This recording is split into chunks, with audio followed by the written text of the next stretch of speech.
আকাশবাণী খবর পড়ছি অর্ক সেন। প্রথমে বিশেষ খবর। ভারতের সামুদ্রিক ক্ষেত্র গত কয়েক বছরে অভূতপূর্ব উন্নয়নের সাক্ষী হয়েছে বলে কেন্দ্রীয় স্বরাষ্ট্রমন্ত্রী অমিত শাহ জানিয়েছেন। তিনি আজ মুম্বাইয়ে ইন্ডিয়া মেরিটাইম উইক 2025-এর সূচনা করেছেন। কেন্দ্রীয় স্বরাষ্ট্রমন্ত্রী অমিত শাহ বলেছেন, ছত্তিশগড়ের কাঁকের জেলায় 21 জন মাওবাদী আত্মসমর্পণ করেছে। ভারতীয় সেনাবাহিনী আজ 79তম পদাতিক দিবস উদযাপন করছে। ডিজিটাল অ্যারেস্ট মামলায় নথিভুক্ত এফআইআরগুলির বিস্তারিত রিপোর্ট জমা দেওয়ার জন্য সুপ্রিম কোর্ট সব রাজ্য ও কেন্দ্রশাসিত অঞ্চলকে নোটিশ দিয়েছে। 4 দিনের ছট পুজোর তৃতীয় দিনে আজ অস্তগামী সূর্যকে অর্ঘ্য নিবেদন করা হবে। এই উপলক্ষে রাষ্ট্রপতি, উপরাষ্ট্রপতি এবং কেন্দ্রীয় স্বরাষ্ট্রমন্ত্রী দেশবাসীকে শুভেচ্ছা জানিয়েছেন। ঘূর্ণিঝড় মন্থার আগামীকাল উপকূলে আছড়ে পড়ার সম্ভাবনার প্রেক্ষিতে অন্ধ্রপ্রদেশ, ওড়িশা, কেরালা সহ উপকূল এলাকায় কড়া সতর্কতা জারি। আসছি বিস্তারিত খবরে। কেন্দ্রীয় স্বরাষ্ট্রমন্ত্রী অমিত শাহ আজ মুম্বাইয়ে ইন্ডিয়া মেরিটাইম উইক 2025-এর সূচনা করেছেন। পরিবহন, জাহাজ চলাচল ও জলপথ মন্ত্রক এবং ইন্ডিয়ান পোর্টস অ্যাসোসিয়েশনের যৌথ উদ্যোগে 5 দিনব্যাপী এই অনুষ্ঠানের আয়োজন করা হয়েছে। অনুষ্ঠানে অমিত শাহ বলেন, ভারতের সামুদ্রিক ক্ষেত্র গত কয়েক বছরে অভূতপূর্ব উন্নয়নের সাক্ষী হয়েছে। भारत की मैरीटाइम स्ट्रेंथ और स्ट्रेटेजिक लोकेशन इस बात से पता चलता है कि हमारी कोस्ट लाइन 11,000 किलोमीटर से लंबी है। 13 कोस्टल राज्य और यूटी और जीडीपी में लगभग 60% योगदान हमारे मैरीटाइम बिजनेस का है। 23.7 लाख स्क्वायर किलोमीटर का स्पेशल इकोनॉमिक जोन दुनिया भर के इन्वेस्टर और मैन्युफैक्चरर को आकर्षित करता है और 800 मिलियन की आबादी, लगभग आधी आबादी ये मैरीटाइम स्टेट में बसती है। এই বৃহৎ অনুষ্ঠানে ভারতের সমুদ্র অর্থনীতি, স্থিতিশীল সামুদ্রিক উন্নয়ন এবং বাণিজ্য সম্প্রসারণের ভবিষ্যৎ রূপরেখা তুলে ধরা হবে। দেশ ও বিদেশের নৌপরিবহন ক্ষেত্রের শীর্ষস্থানীয় নেতৃত্ব, নীতি নির্ধারক, বিনিয়োগকারী, উদ্ভাবক এবং বিভিন্ন অংশীদাররা এতে যোগ দিয়েছেন।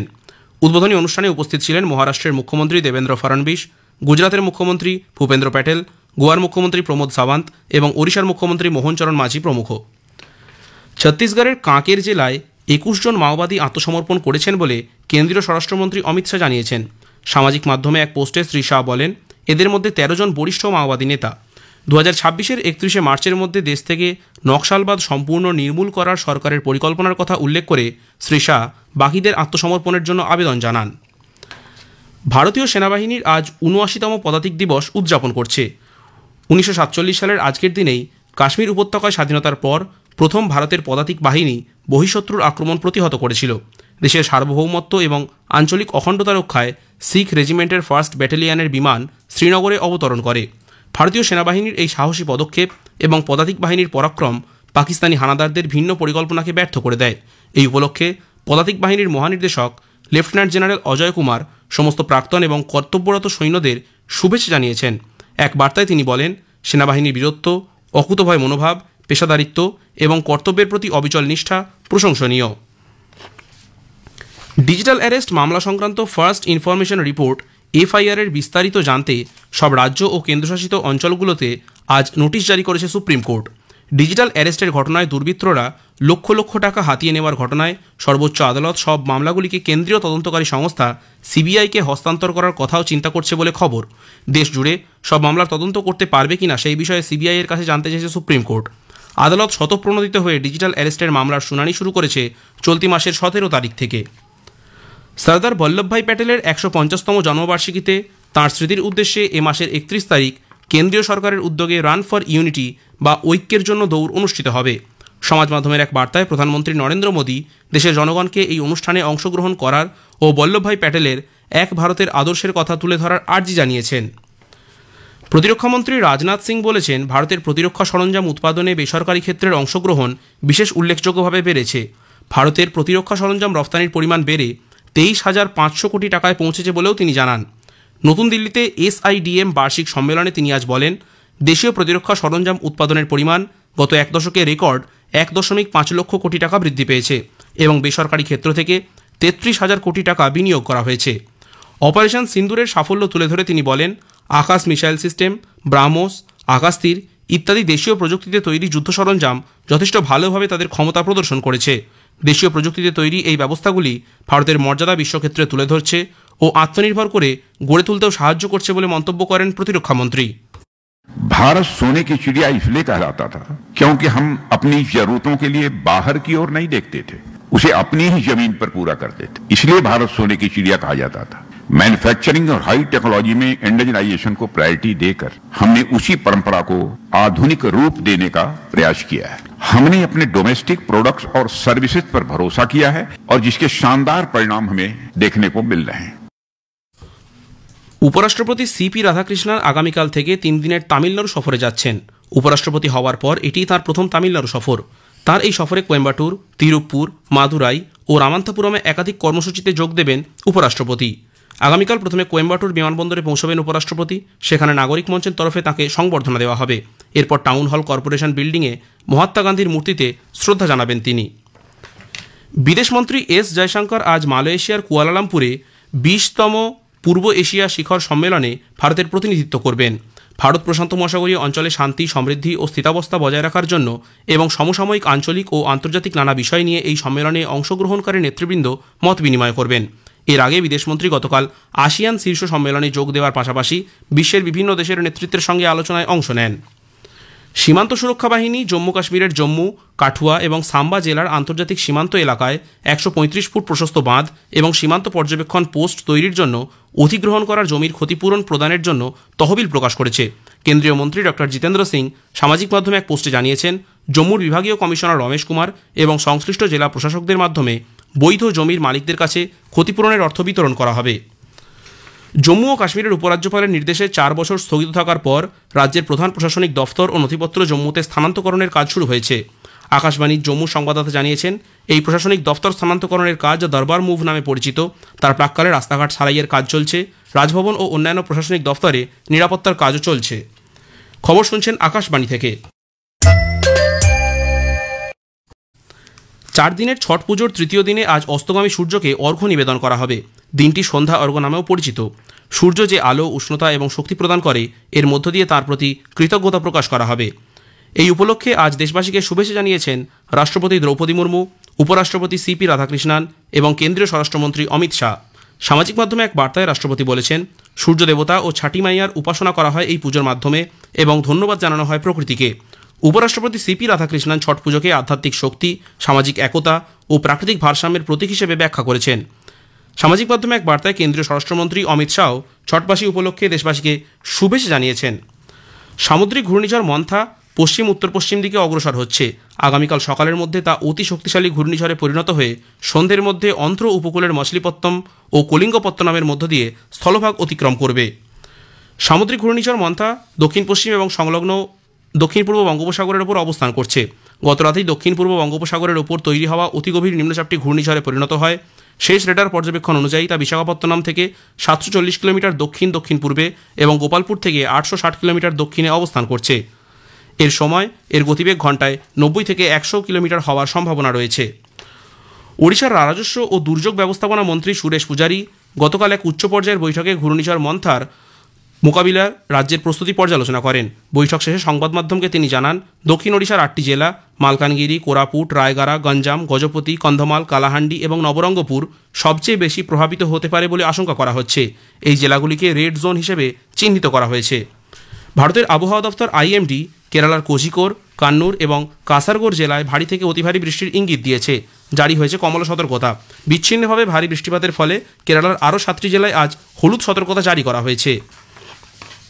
ঘূর্ণিঝড় মন্থা মোকাবিলায় পুদুচেরির ইয়ানাম প্রশাসন প্রস্তুতি সম্পন্ন করেছে। বিশাখাপত্তনম থেকে 28 সদস্যের জাতীয় বিপর্যয় মোকাবিলা বাহিনীর একটি দল এবং পুদুচেরি থেকে 40 জন ভারতীয় রিজার্ভ ব্যাটালিয়ন কর্মী উদ্ধার ও ত্রাণ কার্যের জন্য ইয়ানামে পৌঁছেছেন। শেষ করার আগে খবরের বিশেষ কিছু অংশ আরও একবার। ভারতের সামুদ্রিক ক্ষেত্র গত কয়েক বছরে অভূতপূর্ব উন্নয়নের সাক্ষী হয়েছে বলে কেন্দ্রীয় স্বরাষ্ট্রমন্ত্রী অমিত শাহ জানিয়েছেন। তিনি আজ মুম্বাইয়ে ইন্ডিয়া মেরিটাইম উইক 2025-এর সূচনা করেছেন। কেন্দ্রীয় স্বরাষ্ট্রমন্ত্রী অমিত শাহ বলেছেন, ছত্তিশগড়ের কাঁকের জেলায় 21 জন মাওবাদী আত্মসমর্পণ করেছে। ভারতীয় সেনাবাহিনী আজ 79তম পদাতিক দিবস উদযাপন করছে। খবর শেষ হলো, এরপরেই শুনুন স্থানীয় সংবাদ। আকাশবাণী কলকাতা, স্থানীয় সংবাদ পড়ছি প্রিয়া বিশ্বকর্মা। প্রশাসনিক স্তরে রাজ্য সরকার আজ বেশ কিছু রদবদল ঘটিয়েছে। উত্তর 24 পরগনার জেলা শাসক শরৎ কুমার দ্বিবেদী স্বাস্থ্য ও পরিবার পরিকল্পনা দপ্তরের নতুন সচিব হচ্ছেন। উত্তর 24 পরগনার জেলা শাসকের দায়িত্ব পাচ্ছেন শশাঙ্ক শেট্টি। তিনি এতদিন হিটকোর ম্যানেজিং ডিরেক্টর ছিলেন। হিটকোর নতুন ম্যানেজিং ডিরেক্টর হচ্ছেন মুর্শিদাবাদের জেলা শাসক রাজর্ষি মিত্র। কলকাতা পুরসভার মিউনিসিপ্যাল কমিশনার হচ্ছেন দক্ষিণ 24 পরগনার জেলা শাসক সুমিত গুপ্তা। বর্তমান কমিশনার ধবল জৈনকে বীরভূমের জেলা শাসক পদে পাঠানো হচ্ছে। বীরভূমের বর্তমান জেলা শাসক বিধানচন্দ্র রায় হচ্ছেন খাদ্য ও সরবরাহ দপ্তরের বিশেষ সচিব। দক্ষিণ 24 পরগনার জেলা শাসক পদে আসছেন অরবিন্দ কুমার মিনা। তিনি কোচবিহারের জেলা শাসক ছিলেন। কোচবিহারের নতুন জেলা শাসক হচ্ছেন রাজু মিশ্রা। মুর্শিদাবাদের নতুন জেলা শাসক হচ্ছেন নিতিন সিংহানিয়া। তিনি এতদিন মালদার জেলা শাসক ছিলেন। ভোটার তালিকার বিশেষ নিবিড় সংশোধনী এসআইআর নিয়ে আলোচনার মধ্যেই আজ বিকেলে নতুন দিল্লির বিজ্ঞান ভবনে সাংবাদিক বৈঠক ডেকেছে নির্বাচন কমিশন। সাংবাদিক সম্মেলনের বিষয়বস্তু স্পষ্ট না হলেও এ রাজ্যে এসআইআর শুরুর ঘোষণা হতে পারে বলে মনে করছেন অনেকেই। উল্লেখ্য, ইতোমধ্যেই বিহার এসআইআর প্রক্রিয়া শেষ করে নির্বাচনী নির্ঘণ্ট ঘোষণা করেছে কমিশন। ডিজিটাল অ্যারেস্ট মামলা সংক্রান্ত ফার্স্ট ইনফরমেশন রিপোর্ট এফআইআর এর বিস্তারিত জানতে সব রাজ্য ও কেন্দ্রশাসিত অঞ্চলগুলিকে আজ নোটিশ জারি করেছে সুপ্রিম কোর্ট। দেশব্যাপী যেভাবে ডিজিটাল গ্রেপ্তারের মাধ্যমে সাইবার প্রতারণা বৃদ্ধি পাচ্ছে এবং দুর্বৃত্তরা লক্ষ লক্ষ টাকা হাতিয়ে নিচ্ছে, তাতে উদ্বেগ প্রকাশ করে সর্বোচ্চ আদালত এ সংক্রান্ত মামলা কেন্দ্রীয় তদন্তকারী সংস্থা সিবিআইকে হস্তান্তর করার কথাও চিন্তা করছে বলে খবর। দেশজুড়ে সব মামলার তদন্ত করতে পারবে কিনা সেই বিষয়ে সিবিআই এর কাছে জানতে চেয়েছে শীর্ষ আদালত। উল্লেখ্য, সুপ্রিম কোর্ট স্বতঃপ্রণোদিত মামলা গ্রহণ করে চলতি মাসের 17 তারিখ থেকে এ ব্যাপারে শুনানি শুরু করেছে। ঘূর্ণিঝড় মন্থা দক্ষিণ পশ্চিম এবং সংলগ্ন পশ্চিম মধ্য এবং দক্ষিণ পূর্ব বঙ্গোপসাগরের ওপর অবস্থান করছে। আগামীকাল সকালের মধ্যে এটি শক্তিশালী ঘূর্ণিঝড়ে পরিণত হওয়ার সম্ভাবনা রয়েছে বলে আবহাওয়া দপ্তরের পূর্বাঞ্চলীয় প্রধান ডক্টর হাবিবুর রহমান বিশ্বাস জানিয়েছেন। ঘূর্ণিঝড় মন্থা উত্তর পশ্চিম দিকে ধীরে ধীরে অগ্রসর হবে, আরো ইন্টেন্সিফাই করে এটি আমাদের প্রবল ঘূর্ণিঝড়ে হওয়ার সম্ভাবনা রয়েছে 28 তারিখ। তারপরে আরো আমাদের উত্তর পশ্চিম দিকে এটি অগ্রসর হবে এবং অন্ধ্রপ্রদেশ কোস্টের মছলিপট্টনম এবং কলিঙ্গপট্টনম এর মাঝামাঝি কাকিনাড়ার কাছাকাছি এলাকায় 28 তারিখের সন্ধ্যা বা রাত্রের দিকে এটি উপকূল অতিক্রম করার সম্ভাবনা রয়েছে। এর প্রভাবে আমাদের পশ্চিমবঙ্গের জেলাগুলিতে আমাদের কাল 1-2 জেলায় ভারী বৃষ্টিপাত হতে পারে, বাকি জেলাতে হালকা থেকে মাঝারি বৃষ্টিপাত। 28 থেকে 30 তারিখ পর্যন্ত মূলত দক্ষিণবঙ্গ, 31 তারিখের কিছুটা থাকবে। আর উত্তরবঙ্গে 30 আর 31-এ ভারী থেকে অতি ভারী বৃষ্টিপাত হওয়ার সম্ভাবনা রয়েছে।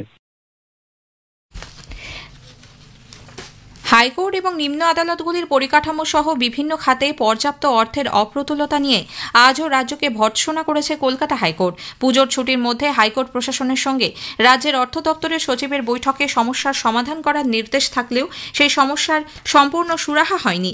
রাজ্যের পক্ষে আজ এ ব্যাপারে ফের সময় চাওয়ায় ক্ষোভ প্রকাশ করেন বিচারপতি দেবাংশু বসাক ও বিচারপতি মোহাম্মদ সাব্বার রাশিদের ডিভিশন বেঞ্চ। তারা রিজার্ভ ব্যাংকে রাজ্যের অ্যাকাউন্ট বন্ধ করে দেওয়ার কথাও জানান।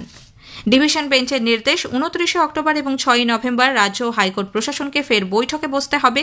ওই বৈঠকে রাজ্যের মুখ্য সচিব এবং অর্থ সচিবকে উপস্থিত থাকতে হবে। বৈঠকের রিপোর্ট দেখেই পরবর্তী সিদ্ধান্ত গ্রহণ করবে আদালত। 10 নভেম্বর মামলার পরবর্তী শুনানি। দক্ষিণ 24 পরগনার কাকদ্বীপে কালীমূর্তি ভাঙার ঘটনায় প্রতিবাদ মিছিল করতে চেয়ে হাইকোর্টের দ্বারস্থ হয়েছে বিজেপি। আগামী 3রা নভেম্বর প্রতিবাদ মিছিলের অনুমতি চেয়ে বিচারপতি শুভ্রা ঘোষের দৃষ্টি আকর্ষণ করা হলে তিনি মামলা দায়েরের অনুমতি দেন। চলতি সপ্তাহেই মামলা শুনানি। অন্যদিকে এই ঘটনায় সিবিআই তদন্তের আর্জি জানিয়ে হাইকোর্টে জনস্বার্থ মামলা দায়ের করেছে বিশ্ব হিন্দু পরিষদ। শীঘ্রই সেই মামলারও শুনানির সম্ভাবনা ভারপ্রাপ্ত প্রধান বিচারপতি সুজয় পালের ডিভিশন বেঞ্চে। উত্তরবঙ্গে সাম্প্রতিক দুর্যোগে ক্ষতিগ্রস্ত দুধিয়া সেতুর বিকল্প হিসেবে তৈরি হিউম পাইপ সেতুর ওপর দিয়ে আজ যান চলাচল শুরু হয়েছে। 132টি হিউম পাইপ দিয়ে তৈরি 438 মিটার দীর্ঘ এই সেতুর কাজ 22 দিনের মধ্যে সম্পূর্ণ হয়েছে। উল্লেখ্য, মিরিকের সঙ্গে শিলিগুড়ি সংযোগকারী দুধিয়া সেতু গত 5 অক্টোবর প্রবল জলোচ্ছ্বাসে ভেঙে পড়ে। 4 দিনের ছট পুজোর তৃতীয় দিনে আজ অস্তগামী সূর্যকে অর্ঘ্য নিবেদন করা হবে। দিনটি সন্ধ্যা অর্ঘ্য নামেও পরিচিত। সূর্য যে আলো, উষ্ণতা এবং শক্তি প্রদান করে, এর মধ্যে দিয়ে তাঁর প্রতি কৃতজ্ঞতা প্রকাশ করা হবে। ভক্তরা আজ ঠেকুয়া, আখ, ফল এবং প্রদীপের মতো ঐতিহ্যবাহী প্রসাদ বাঁশের তৈরি ঝুড়িতে নিয়ে নদীর তীরে বা জলাশয়ে সমবেত হবেন। সন্তান এবং পরিবারের সমৃদ্ধি ও মঙ্গল কামনা করবেন তারা। এ রাজ্যে নানা প্রান্তের মানুষও এই উৎসবে মেতে উঠেছেন। ছট উপলক্ষে রাষ্ট্রপতি, উপরাষ্ট্রপতি, প্রধানমন্ত্রী দেশবাসীকে শুভেচ্ছা জানিয়েছেন। স্থানীয় সংবাদ শেষ হলো। এর পরের খবর বিকেল 5টা বেজে 10 মিনিট।